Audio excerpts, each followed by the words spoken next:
മഹാലക്ഷ്മി സീരിയലിൻ്റെ ഏറ്റവും പുതിയ റിവ്യൂയിലേക്ക് എല്ലാ കൂട്ടുകാർക്കും സ്വാഗതം. കണ്ണൻ്റെ അച്ഛൻ്റെ ആത്മാവിനെ ഒഴിപ്പിക്കാൻ വേണ്ടിയിട്ട് നടന്ന കർമ്മങ്ങൾ മാർക്കോ കൃത്യസമയത്ത് വന്ന് അലങ്കോലമാക്കുന്നുണ്ട്.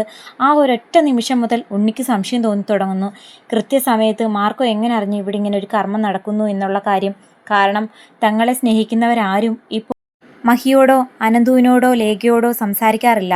പിന്നെ കൃത്യസമയത്ത് ഇങ്ങനൊരു പൂജ ഈ വീട്ടിൽ നടക്കുന്നെന്നുള്ള കാര്യം അറിയണമെങ്കിൽ തീർച്ചയായിട്ടും ഈ വീട്ടിലുള്ള ആരോ പറഞ്ഞറിഞ്ഞതുകൊണ്ട് തന്നെയാകും. ശരിക്കും പറഞ്ഞാൽ പ്രതാപന് കണ്ണൻ്റെ അച്ഛൻ്റെ ആത്മാവ് പിന്നാലെ നടന്ന് ശല്യം ചെയ്യുന്നത് കൊണ്ട് തന്നെ കണ്ണനും മഹാലക്ഷ്മിയും ചേർന്ന് നടത്തുന്ന നാടകം, അതുപോലെ അനന്തവും ലേഖയും മാർക്കോയും അവർക്ക് പിന്തുണയായിട്ട് കൂടെ നിൽക്കുന്നുള്ള കാര്യം എന്നും തിരിച്ചറിയാനുള്ള ഒരു മാനസിക അവസ്ഥയിലല്ല ഇപ്പോൾ കടന്നു പോകുന്നത്. കരുണയാണെങ്കിൽ കണ്ണൻ മഹാലക്ഷ്മി ജീവിതത്തിൽ നിന്ന് ഉപേക്ഷിച്ചു എന്നുള്ളൊരു സന്തോഷത്തിൽ പിന്നീട് നടക്കാൻ പോകുന്ന ഒരു കാര്യങ്ങളും ശരിക്കും പറഞ്ഞാൽ ഇതൊരു നാടകമാണോ, ആക്ട് ചെയ്യുവാണോ എന്നുള്ള കാര്യമൊന്നും തിരിച്ചറിയുന്നില്ല. ജോലി നഷ്ടമായ ഉണ്ണിക്കാണെങ്കിൽ ഇപ്പം കണ്ണൻ്റെയും മഹാലക്ഷ്മിയുടെയും പിന്നാലെ നടന്ന എല്ലാ കാര്യങ്ങളും കണ്ടുപിടിക്കാൻ പറ്റുന്ന ഒരു സാഹചര്യത്തിലാണ്. തൻ്റെ സംശയം കരുണയോട് പറയുമ്പോൾ അവൾ തന്നെ കളിയാക്കുന്നത് മാത്രമേ ഉള്ളൂ. ജോലിയൊന്നും ഇല്ലാതെ വെറുതെ വീട്ടിൽ ഇരിക്കുമ്പോൾ ഇങ്ങനെ പലതും തോന്നും. ശരിക്കും പറഞ്ഞാൽ മേഘനായിരുന്നു ഈ അസുഖം മുമ്പുണ്ടായിരുന്നത്. മേഘന് കമലേശ്വരം ജ്വല്ലറി എന്നുള്ള ജോലിയൊക്കെ നഷ്ടമായി. പിന്നീട് കണ്ണൻ നടക്കുന്നു. അതുപോലെ മഹാലക്ഷ്മിയും കണ്ണനും അവരുടെ ജീവിതം എങ്ങനെ പോകുന്നു, തകർക്കാൻ അങ്ങനെയൊക്കെ പറഞ്ഞ് പിന്നാലെ നടക്കുമായിരുന്നു.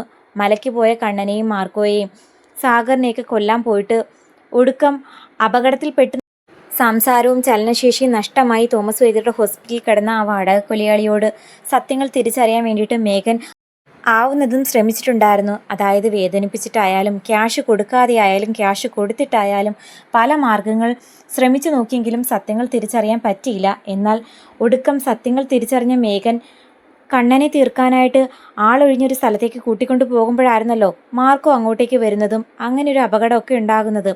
എന്നാൽ മേഘനാണെങ്കിൽ തളർന്ന് ഹോസ്പിറ്റലിൽ കിടക്കുവാണ്.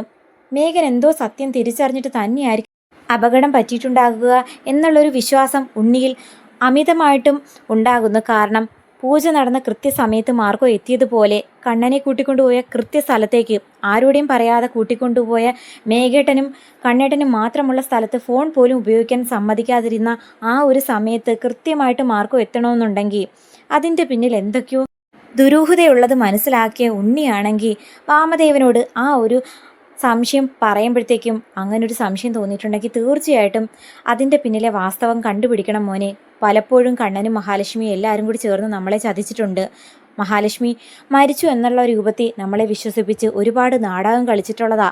ഇനിയും അങ്ങനൊരു അബദ്ധം സംഭവിക്കാൻ പാടില്ലെന്ന് വാമദേവനും അറിയിക്കുന്നുണ്ട്. കണ്ണേട്ടൻ നടക്കാൻ തുടങ്ങിയോ? കണ്ണേട്ടൻ്റെ കുഞ്ഞ് തന്നെയാണോ മഹാലക്ഷ്മി ഏട്ടത്തിയുടെ വയറ്റിൽ വളരുന്നത്?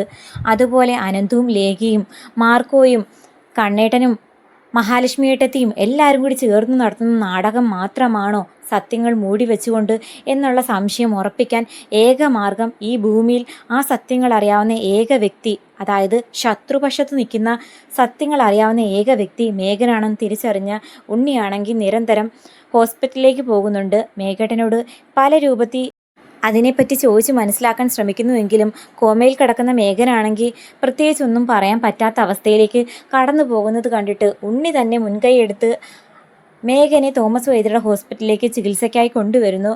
തോമസ് വൈദ്യർക്കല്ലാതെ ഈ അവസ്ഥയിൽ കിടക്കുന്ന മേഘനെ ഒരടിയെങ്കിലും മാറ്റാൻ മറ്റാർക്കും ആകില്ലെന്ന് ഉണ്ണിക്കും വ്യക്തമായിട്ട് അറിയാം.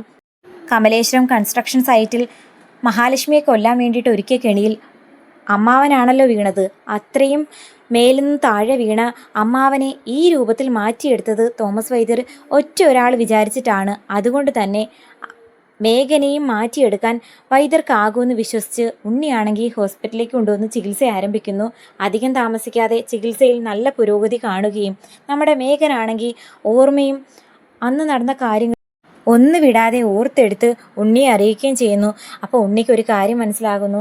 താൻ കരുതിയിരുന്നേ അല്ലെങ്കിൽ തനിക്ക് തോന്നിയ സംശയം വെറും ഒരു സംശയമല്ലെന്നും അതിൻ്റെ പിന്നിൽ വാസ്തവമുണ്ടെന്ന് മനസ്സിലാക്കിയ ഉണ്ണിയാണെങ്കിൽ തങ്ങളോട് ഈ ചതി വഞ്ചനയും ചെയ്ത് കണ്ണനോടും മഹാലക്ഷ്മിയോടും പ്രതികാരം ചെയ്യാൻ തറപ്പിച്ച് തീരുമാനിക്കുകയും ചെയ്യുന്നു. ഇത്രയും നാൾ തനിക്ക് കണ്ണേട്ടനോടുണ്ടായിരുന്ന വിരോധത്തിന് 10 ഇരട്ടിയായി വിരോധം ഉണ്ണിയുടെ മനസ്സിലേക്ക് വരുന്നു. തങ്ങളെ വീണ്ടും കബളിപ്പിക്കുന്നു. ഭാര്യയും ഭർത്താവും കൂട്ടുകാരനും കൂട്ടുകാരിയും എല്ലാവരും ഒന്നിച്ചു ചേർന്നുകൊണ്ട് വെറും ഒരു മണ്ടരാക്കി ഞങ്ങളെ ചിത്രീകരിച്ച ഇവർക്കെതിരെ തീർച്ചയായിട്ടും കനത്ത ഒരു തിരിച്ചടി കൊടുക്കണമെന്ന് വിചാരിക്കുന്ന ഉണ്ണി മഹാലക്ഷ്മിയുടെ വയറ്റിൽ വളരുന്ന കുഞ്ഞിനെ നശിപ്പിക്കാനായിട്ട് തീരുമാനിച്ച് മുന്നിട്ടിറങ്ങുന്ന ആ ഒരു സമയത്തായിരിക്കും പ്രതാപനാണ് തൻ്റെ അച്ഛനെ കൊന്നേന്നുള്ള സത്യം ഉണ്ണിയും അതുപോലെ കണ്ണനും ഒക്കെ തിരിച്ചറിയാൻ പോകുന്നത്.